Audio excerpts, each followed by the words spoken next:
esta dimensão do século XIX e do século XX, de que gente que ainda lembra como era uma vida antes do capitalismo, pelo menos pelo pai, pelo avô, não se conforma, não se adapta com o capitalismo. A gente tinha uma energia de luta, eu estou falando de formas de luta, uma energia de luta maravilhosa. E essa energia foi do século XIX até o final do século XX. Ela possibilitou sindicatos, greves, ela possibilitou manifestações, ela possibilitou mobilizações de massa, porque as pessoas pensavam assim, nossa, as pessoas foram lá na rua, a polícia bateu nelas e eu aqui na minha casa, eu sou um covarde. Então a pessoa ia junto. Tanto é que tinha gente que se orgulhava de ir na frente da manifestação. Se alguém apanhasse da polícia, ele estava na frente, primeiro batia nele. Isso era sinal de força, de coragem, de convicção. Por que isso existia também? Porque o capitalismo era industrial, fordista. E no fordismo, as pessoas tinham que se orgulhar da força bruta, física, porque o maquinário era um maquinário pesado. A pessoa descarregava uma tora de lenha do caminhão. Então o caminhoneiro, a pessoa que estava lá levando tora de um lado para o outro, lenha, qualquer coisa dessa, as pessoas se orgulhavam da capacidade mecânica dela. Olhem o presidente Lula, que é ex-torneiro mecânico, como ele se jacta de dizer assim, eu tenho quase 80 anos, eu tenho 80 anos e estou em forma. Porque isso, para quem trabalha na indústria, é algo decisivo. Para quem trabalha no computador, eu vou chegar nas lutas de hoje, mas já percebam, para quem trabalha no computador, descarregar um caminhão, a pessoa não faz isso. A pessoa diz assim, eu comprei um computador, a empresa, eu comprei na internet, a empresa entregou na minha casa. Ele foi descarregar no caminhão um computador? É um computador, não é pesado. Ele foi lá no caminhão? Não foi. É o entregador da empresa que vai levar para ele, que descarregou do caminhão e levou para ele. Mesmo assim, alguém vai rir, certamente alguém conhece a história de caminhoneiro que vai falar, no meu tempo não tinha esse carrinho, você punha 3 caixas no carrinho, descia do caminhão e ia empurrando na calçada. No meu tempo pegava no braço, enfim, não era caixinha levinha, hoje o computador é leve. O Adriano, eu acho que conheceu o tempo que o monitor do computador era pesadão, enfim, sim, não era essa telinha fina. Já tive um pesadíssimo, inclusive. É isso aí, enfim, e não dava 5% dos benefícios que esse aí levinho atual dá. Verdade. Bem, então, o que eu estou dizendo é que, naquele tempo, ir para frente da luta era um orgulho, como descarregar um caminhão, da mesma maneira que mexer no torno, coisas assim. Então, o lutador e a lutadora daquele tempo tinham esse brio revolucionário. Eu quero ir para a luta, batam em mim primeiro, mas não batam nos meus companheiros de luta. Quanta gente falava isso no passado, quanta gente foi torturada e morreu ou sofreu barbaramente e não entregou os companheiros e as companheiras. A presidenta Dilma Rousseff é um exemplo disso. Anos de cadeia. Para lembrar que o Bolsonaro pode ir para a cadeia daqui a uns dias, já está mal, já está, sei lá o quê, ele soluça a rota, enfim, não sei o que ele faz. Já está inventando um monte de coisas para não ir, né, professor? Teoricamente devia ser um militar honrado. Quantos militares não enfrentaram... O próprio Lula ficou quase 2 anos, né, professor? Isso, enfim, não reclamou das condições, enfim, enfrentou. Pois bem, esse modelo é o capitalismo industrial. Sociologicamente, a gente chama esse modelo de fordista, porque vem da palavra Ford. A empresa Ford foi a primeira grande empresa a colocar tudo na forma industrializada, de que cada qual faz uma parte do serviço da fábrica. Por isso que o Chaplin, quando fala assim, eu só aperto parafuso assim, ele está lembrando de uma fábrica de automóvel, Ford. Não é só a Ford, qualquer coisa industrial segue esse modelo Ford. Quem mexe com tal parte não mexe com a outra, a pessoa se especializa naquilo. Pois bem, esse modelo veio até o final do século XX. Até o final do século XX, as formas de luta eram mais ou menos as mesmas do século XIX. Pasmem, é isso que muitas vezes nós não percebemos. Porque coragem, dizer assim, eu dou a cara a tapa e vou na frente, se a polícia passar o cavalo, vai passar primeiro em cima de mim, isso vinha do século XIX. Isso vinha do brio que as pessoas tinham naquelas sociedades mais tradicionais. Da mesma maneira que um pai e uma mãe veem um filho passando uma dificuldade, saem correndo e dão o peito antes do filho. Me matem, mas não matem meu filho. Isso é uma coisa antiga, que vem de muito tempo. O que aconteceu no final do século XIX, no final do século XX e início do nosso século agora XXI? Aconteceu que o capitalismo teve uma mudança estrutural e ele tirou um peso parcial. Não é que acabou a indústria, porque senão, se acabou a indústria, não tem nem computador para o Adriano falar comigo aqui, nem celular para vocês me verem nesse momento. Aqui, a industrialização, ela desenvolveu muita tecnologia, ela desenvolveu muitos mecanismos pelos quais ela precisa de pouca mão de obra, embora ela precise ainda muito dessa mão de obra, mas é menos relativamente do que no passado, e uma multidão foi levada a estes trabalhos que nós chamamos do campo dos serviços. E esses trabalhos do campo dos serviços são mais ligados a uma pessoa e um computador, uma pessoa e uma tela. Mesmo que não seja o computador diretamente, a mocinha ou o rapaz que trabalha no caixa do mercado. 50 anos atrás tinha uma mercearia. Aquela imagem do dono da mercearia era um cidadão que tinha um lápis. Eu até vou fazer essa imagem aqui para vocês verem. Tinha um lápis aqui atrás, em cima da orelha, porque vinha lá uma pessoa e falava assim, eu quero 2 quilos disso, 4 quilos daqui, não sei o que mais. Ele pegava um papel, colocava tudo aqui, passava um traço e fazia a conta assim. Dava em 15 segundos uma conta. Hoje, a menina que trabalha no caixa do mercado ou o menino que trabalha no caixa do mercado não sabem fazer conta. Sabem por quê? Qualquer coisa que eles comprem ou que eles vendam para alguém comprar tem código de barra. Então, eles não fazem conta. Não é porque só não saibam, é porque não precisam. Passa lá, e por acaso estou vendo um código de barra aqui, passa isso aqui, sim, diretamente. 1, 2, 3, 10, sai em 1 segundo. Ninguém pode dizer, você errou a conta. Não, quem fez a conta é o computador. Muito bem, quando uma pessoa não exercita uma potencial habilidade, ela não tem. Acaba acontecendo de que a maioria das pessoas, para somar 14 mais 3, conta no dedo, ou não sabe fazer a conta, ou pega um celular para somar 14 mais 3. Para dar um número 17 bolsonarista. Mas, enfim, então, observem lá, a pessoa atrofia certas potencialidades. Se ela tinha uma habilidade, ela vai perdendo. E esta pessoa agora vem uma dimensão decisiva. Ela perde o vínculo orgânico com as companheiras e companheiros da classe trabalhadora. Por quê? Porque ela num caixa e a outra no outro caixa. Se ela começar a puxar muito papo no mercado com a moça que está no outro caixa, vai chegar o gente e vai falar assim, vocês estão conversando muito, tem que só trabalhar. Então ela não conversa, ela sai no horário, a outra sai no outro, porque fica assim, o horário que tem menos serviço no mercado, que menos gente vai comprar, então fica menos pessoas. Então não entra todo mundo junto, que nem era na indústria, e sai todo mundo junto. Porque a hora que saía todo mundo junto, 5 da tarde, o pessoal ia beber no bar. E beber no bar, então uma pessoa sabia que o outro torcia para tal time, então ele zoava do outro, ele contava piada pro outro, ele virava padrinho do outro. Agora, um entra no horário, a outra entra no outro, ninguém nem sabe qual é o time da pessoa, qual é quem se nasceu um filho e qual é o padrinho. Não tem essa dimensão. Pois bem, as pessoas então foram condicionadas a uma posição mais individualista. E quando explode isso, que é a última fronteira da tecnologia até aqui, porque isso aqui não isso aqui é o que nós temos até hoje. Daqui 15 anos isso aqui já está ultrapassado por uma coisa que nós nem imaginamos. Então, isso aqui é por enquanto. Dá até medo de imaginar, né, professor? Não dá nem para imaginar. Quando chega o celular, quando chega a rede social, aí a atomização ganha mais um grau. Porque aí a pessoa com ela mesma. E quando o celular ganha o recurso de uma câmera, não essa que olha para cá, a que olha para frente, quando ganha isso, o narcisismo das pessoas, dos indivíduos, explode a um nível ainda maior. Porque agora elas não estão só olhando para os outros, elas olham para si. Elas conseguem ter a proeza de olhar para si.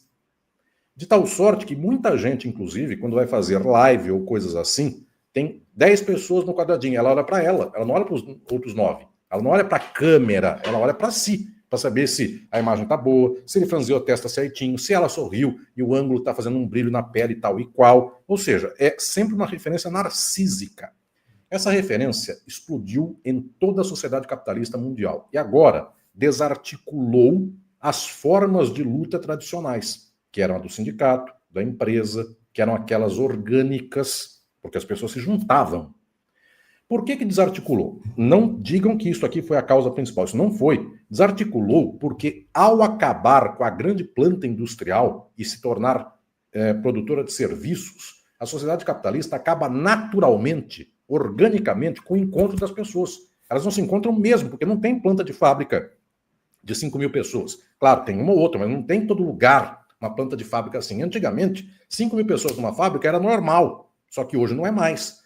Então, o que aconteceu é que o modo de trabalhar individualizou mesmo as pessoas. Isso aqui foi só a gota d'água. Isso foi a última fronteira, porque aí, além de trabalhar sozinha, a pessoa ainda olha para si no celular, ainda olha para o seu rosto, percebe se está bonita, se está feia, se está isso ou aquilo, enfim, se está alegre, se está com cara de rica, cara de feliz, enfim, a pessoa está tristíssima, mas tem que tirar uma foto felicíssima, porque senão o que vão achar dela? Pois bem, esse conjunto mudou a percepção subjetiva das pessoas. Só que mudou o capitalismo? Não.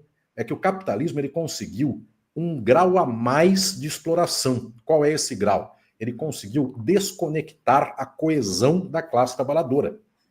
Essa coesão ainda existe, só que ela é menor. Olhem o que é o poder de um sindicato hoje, olhem o que era esse poder 30 ou 40 anos atrás. Hoje é muito menor. Então, o que aconteceu? Efetivamente, nós perdemos estas potencialidades da coesão. Por causa disso, foi, já num nível de declínio muito grande, perdemos condições como a dos sindicatos. Hoje eles têm uma fraqueza maior. Não tiveram toda a força na história, mas tem maior. Perdemos a ideia de mobilização partidária. As pessoas até se mobilizam politicamente, mas cada uma por si. Não fazem partido. Ah, partido é um coletivo, eu não gosto de coletivos. A pessoa gosta de si, não gosta de um coletivo. Perdeu, inclusive, a dimensão das igrejas que faziam coesão minimamente propositiva de transformação social. Então, teologia da libertação, formas de coesão, que não eram revolucionárias, mas eram, pelo menos, de garantia de direitos, para melhorar um bairro. Isso perdeu. Agora é cada qual crente com o seu líder religioso diretamente, mas não para melhorar a sociedade, para melhorar a sua vida. Então, ninguém reza. Ah, eu quero que meu bairro ganhe asfalto. A pessoa sabe como ela reza? Se o bairro dela não tem asfalto, eu rezo para Deus, para que Deus me tire desse bairro e me ponha numa casa melhor em outro bairro. Então, se aquele bairro não tem asfalto, azar do bairro. Ela quer outra casa em outro bairro. Naquele tempo antigo, se pensava, olha, eu não tenho asfalto, meu bairro não tem. Vamos juntos lutar para que o bairro tenha. Olhem como é a dimensão de coesão e a dimensão de individualismo. Pois bem, tudo isso nos chega, no presente momento, à tragédia que é a seguinte. O povão, a única forma de coesão que tem na atualidade é de direita. Olhem a tragédia. A coesão do povão é de direita. Começa a coesão de direita. Deus, religião, mas não a religião que vai dar asfalto ao bairro. A religião que vai, teoricamente, salvar aquela pessoa porque ela foi escolhida por Deus. Então ela diz, tchau periferia, vou eu agora para o bairro de condomínio. Ainda que o condomínio seja uma desgraça, enfim, seja um cubículo, mas ele mora num condomínio. Ele não mora mais na periferia. Pois bem, então essa dimensão dá uma coesão. É a pessoa com o chefe da sua igreja, com o representante da sua igreja. Esta dimensão gera coesões de raiva, porque todo mundo vive uma vida desgraçada. Todas as pessoas no capitalismo vivem uma vida desgraçada. E essas pessoas passam a ter raiva entre si, uma da outra. De tal sorte que elas se odeiam reciprocamente. Tudo na vida das pessoas é infeliz, até quando elas compram um carro bom, chega alguém e diz assim, eu conheço um cara que comprou um carro igual o teu, só que o dele é banco de couro, o teu não é. Ou seja, estragou a felicidade do cara que comprou um carro maravilhoso, só que o outro tem um banco de couro. E o outro que comprou um de banco de couro vai dizer, mas tem um fulano que tem um que tem luz a laser dentro do carro. Enfim, sempre tem alguma coisa melhor. Bem, então as pessoas vivem infelizes. Qual é o estado de alma das pessoas hoje, então, no capitalismo? É um estado de sempre, mas cada vez ele fica maior, que é o estado reacionário. Ele quer matar o outro, ele quer bater no outro, vagabundo tem que morrer. Essas expressões que a gente conhece sempre. O que sobrou de espaço para a esquerda? Atualmente, no mundo, ou sobrou ainda gente que tem o velho vínculo de coesão social, porque no Brasil esse vínculo ainda não acabou. As gerações que viveram os anos 70, 80 estão vivas. O presidente Lula está vivo. E é presidente do Brasil, com 80 anos de idade. E muita gente que viveu naquele orgulho de dizer assim, eu até não queria fazer uma greve, mas se o meu sindicato resolver fazer uma greve, eu tenho brios e eu não vou furar a greve. Então a pessoa ia na greve, ia para a greve. Tem gente que ainda tem esse pensamento. Só que essa gente é um pouco mais velha. Por isso que em encontros de esquerda tem muita gente de cabelo branco, muita gente velha. Porque era esse padrão. O pessoal mais novo, cada um está cuidando de si. O que sobrou, então, de espaço de esquerda de gente mais nova? Gente mais velha ainda tem muito, no Brasil tem muito ainda. Tem muito, e é o que dá boa parte das votações, por exemplo, da esquerda do Brasil. Vem de gente que tem algum grau de consciência.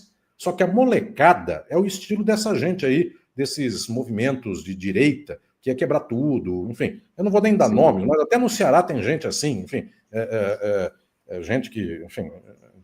Gente que fez plástico, né? Gente que saiu depilando e ganhou eleição. Enfim, não vou dar nomes para não perder meu tempo, nem o vosso.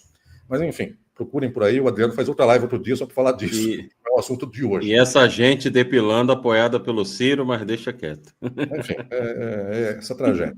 Bom, então, um depila, outro é depilado. Enfim, um vem com a Natália, outro chega, enfim, o corpo para depilação.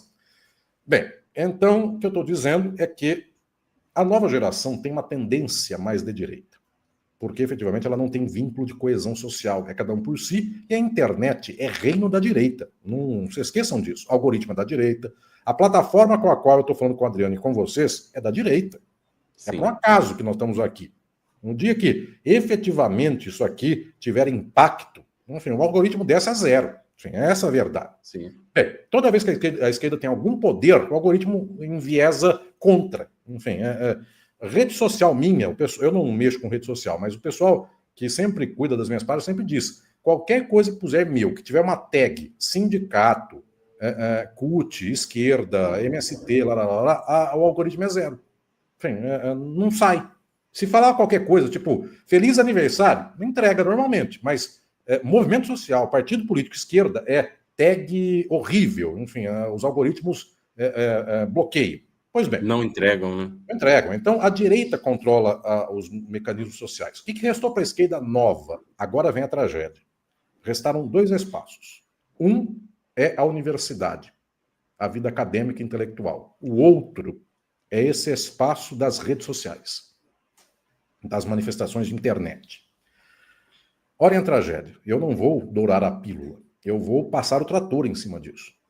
A vida no ambiente intelectual não é mais revolucionária, não é mais de esquerda.